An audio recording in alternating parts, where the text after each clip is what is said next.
You are literally taking your natural hormonal cycle, your monthly ovulation, and you're putting yourself into menopause with synthetic hormones. One powerful example of this, and why I love the democratization of information that digital brought, was the birth control pill. So I was someone who was put on the birth control pill at 16 because, menstrual irregularities, as many girls are. And I was on it for 10 years. And I went off of it after a relationship ended. And I feel almost like my life was gray before, and I feel like it was color after. And I had a long period of very weird acne and just like bodily stuff.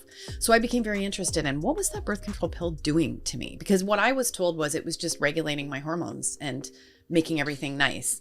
And when I would research, because there was such a limited way to research before sort of like the web took off, always the answer is, you'd see so many articles. Is the birth control pill good for you?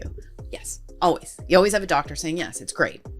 And then you started to see bloggers. And this is where I loved bloggers. And stories would always get canned if I said, oh, I have a story about this. The birth control pill might not be that good for you. Well, who's saying it? And I would say, well, I have these bloggers. Psh, no, that would be a way it would get canned, right? These people became experts in their area, and often they were people who experienced problems with the birth control pill. This is one of the most controversial things in the entire field of women's health, because we're now finding out that there are impacts of the pill that will affect you for the rest of your life. You are literally taking your natural hormonal cycle, your monthly ovulation, and you're putting yourself into menopause with synthetic hormones. And we know that the clitoris can shrink by up to 20 or 30% when you're on the pill. It can cause gut problems. It can cause problems in your brain, changes.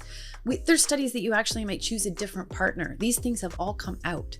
And this is what the truth will come out. But I'm still reading articles. I'm still seeing doctors saying it's perfectly safe. It doesn't alter anything. I mean, even the period you have on the pill is not a real period.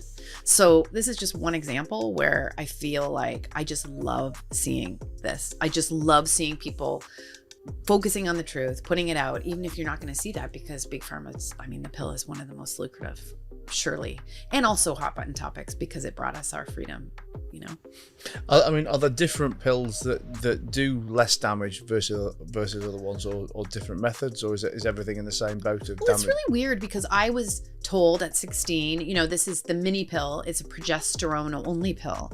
And I was on, I think it was called Novril. But now, because now that I know more about hormone therapy, I'm still learning a lot.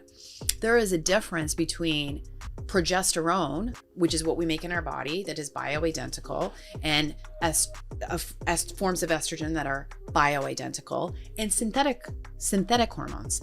And the synthetic form of progesterone is called progestin, and that's what I was taking for 10 years. And if there's any risk signals for breast cancer when it comes to hormone therapy, they seem to be coming from progestin. Progestin seems to be causing a lot of the problems. So there's not a birth control pill that gives you a bioidentical hormone that's just like what your body takes. The pill works by replacing your hormones with synthetic hormones, removing your natural ovulation. That's how it works. So no, that's how the pill works. And it works great for a lot of people, but for a lot of people it doesn't. And we have some documentaries talking about it, and it's always very, very, very controversial to talk about. And I guess because so much money spent lobbying for big pharma. If you start saying the pill is not great, that's just, I think over 100 million women are on the birth control pill, and it's brought, as I said, great freedom. But I have questions. I have questions about who I would be if I hadn't been on the pill.